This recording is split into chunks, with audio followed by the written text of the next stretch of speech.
Hello, I am Adekemi Adegbeson. Welcome to King's Court.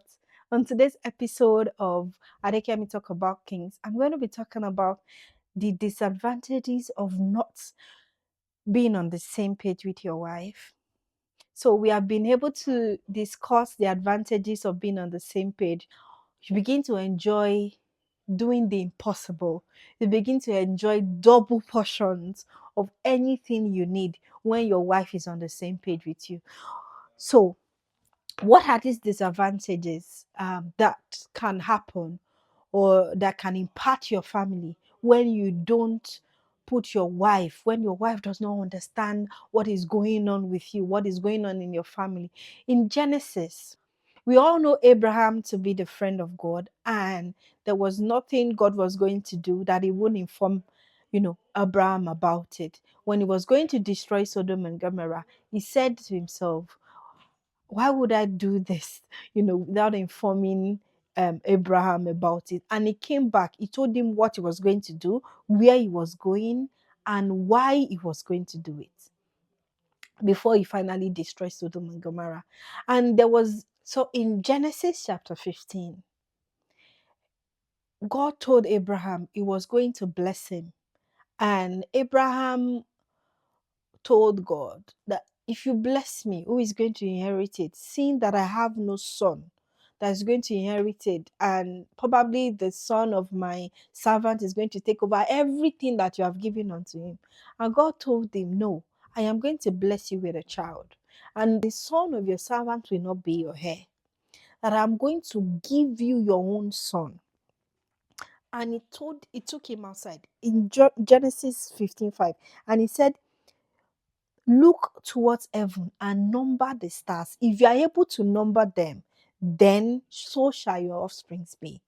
And he believed the Lord, and he counted it to him as righteousness. When this happened with Abraham, God promised to give him a child. God showed him what he wanted to do with him. But Abraham did not tell Sarah about this. And just in a chapter immediately after that, Sarah wanted to help Abraham. He didn't want him to die without children. And she suggested, sleep with my servant. Probably she's going to bear children for us. And Abraham accepted this, slept with Hagar, and Hagar gave birth to a son, Ishmael. If you notice, God did not speak to Abraham for 10 years after this happened. And when God told him to count the stars in the sky, that if he can number them, then so shall his offspring be, he should have informed Sarah that God has told us we are going to have a child. Why? Because Abraham and Sarah are one. So if God told Abraham he is going to have a child, it means that Sarah was going to have a child for Abraham. God's purpose has always been a man and a wife. A man and a wife. So that was why God told him, no, you are going to be the one to have your own son. After that episode, Sarah told Abraham, if I'm not going to give you a child, why not sleep with my maidservant if she's going to give you a son? I believe that if Abraham had said it there, that no, God has promised that we're going to have a child, Sarah wouldn't have gone to help God. If Sarah knew that, oh, we are going to see these stars, our children is going to be more than the stars in the sky, Sarah wouldn't have suggested it for someone else to be the one to mother the children that God has promised them.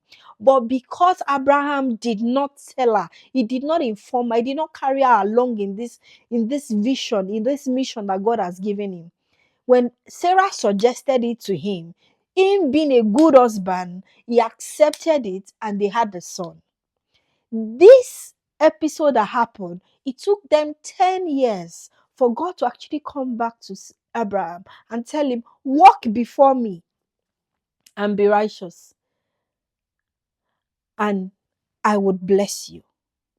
I will still give you. God came back to him in Genesis chapter 17 and told him, you are going to have a son, and his name will be Isaac. and it's your wife Sarah that will give birth to that son. And when this happened, we would have thought again that Abraham would have informed Sarah that this time around we are going to have a son and his name will be Isaac. This still did not happen. And then in Genesis chapter 18, God came to visit Abraham. We know that God was really this good friend with Abraham that we come to his house, eat and gist with him. And then he told him that he asked him, where is Sarah? He said, oh, Sarah is inside the house. And God told him, Sarah, by this time next year, Sarah is going to have a son. And Sarah heard it and laughed. Why did Sarah laugh? Because she was hearing it for the very first time. That was the first time she was going to be hearing she was going to have a son with Abraham. And God had told him this 10 years ago, told him recently. It was when God was telling him again this time that Sarah was eavesdropping, that she heard it, that Abraham and myself are going to have a son and we will call him Isaac. And God asked her, why did you laugh? Of course, she's going to deny it. I did not laugh. But I'm sure it surprised her. Why would God say that at 99, I'm just going to have a child? But because she did not know of this situation, she didn't know what these promises, she suggested the solution to Abraham. And Abraham accepted it. Abraham took that suggestion as probably that is the way God is going to answer. No, God will not contradict himself. He's the one that created one man, one wife. So if he promised he's going to give you a child, it's going to be through your wife. It's going to be both of you that will have that child.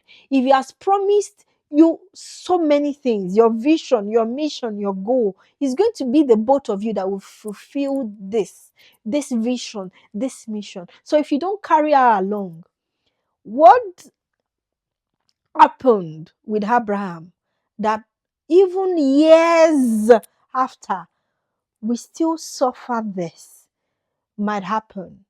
You might begin to suffer the inevitable failure when your wife does not understand the page that both of you are, the vision that God has given you, the mission that you have for your home.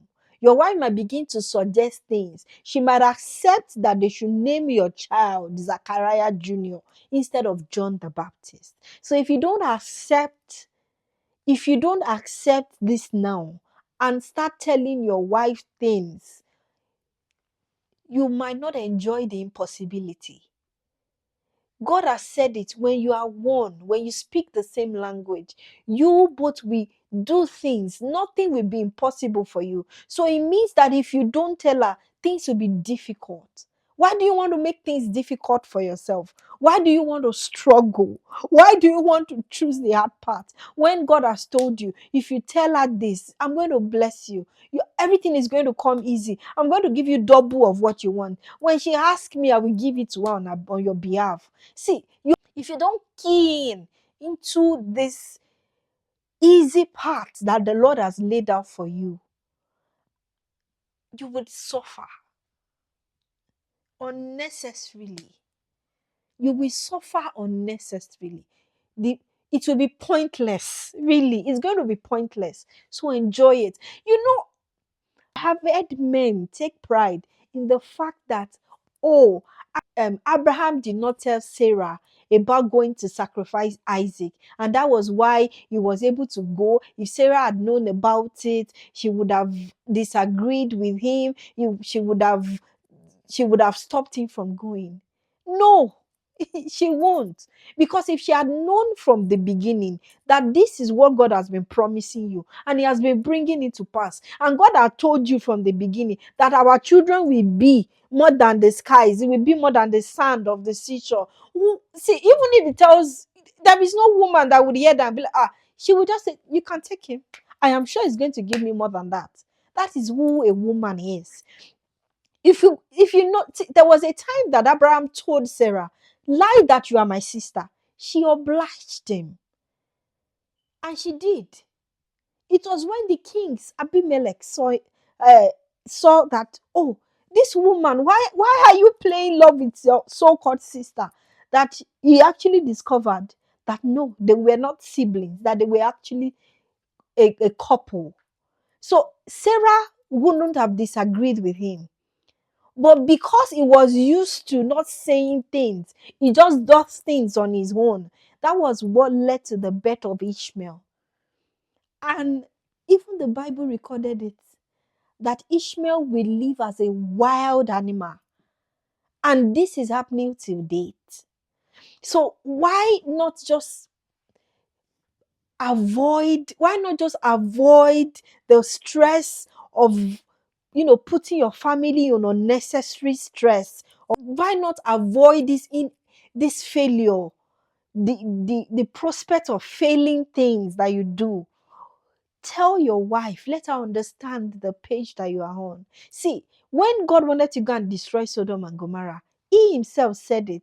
That why would I go and do things that I will not tell my friend? So if your wife is your friend, you're supposed to be telling her things. See, it one of the characteristics of loving your wife is telling her things, is being on the same page with her, not just informing her things on she needs to know basis, or as you are progressing with it, she'll be getting drops from it, from your friends, from your family, from social media.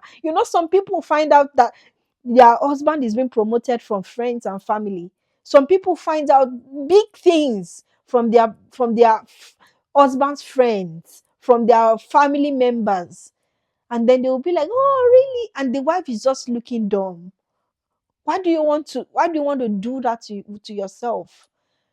When you will remember when we talked about Elizabeth and Zachariah, when John Elizabeth said his name is John, and Father wrote it, the name of this boy, everybody was looking like, why? They were looking, everybody was in awe of what has happened. Why should you be in awe of what a wife just said? And it's because people are not used to this. The wife should be on the same page, but that is what it should be. You should not be having, oh well, daddy has a special place where he goes when he wants to talk. Mommy has a special place she goes when she wants to, she has friends that she discuss business with. She has friends she discuss spiritual things with. She has friends. No, that shouldn't be.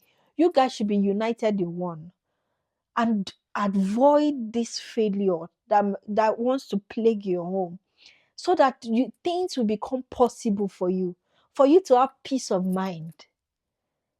For you to have peace of mind, avoid this. Once again, avoid this. I want to thank you for joining me on this episode of Adekemi Talk About Kings. Next week, we're going to be talking about another interesting topic. I hope you will join me. Please like, share, and subscribe. Subscribe to this channel. Pray your home is filled with God's friendship and counsel. See you next week. Bye bye.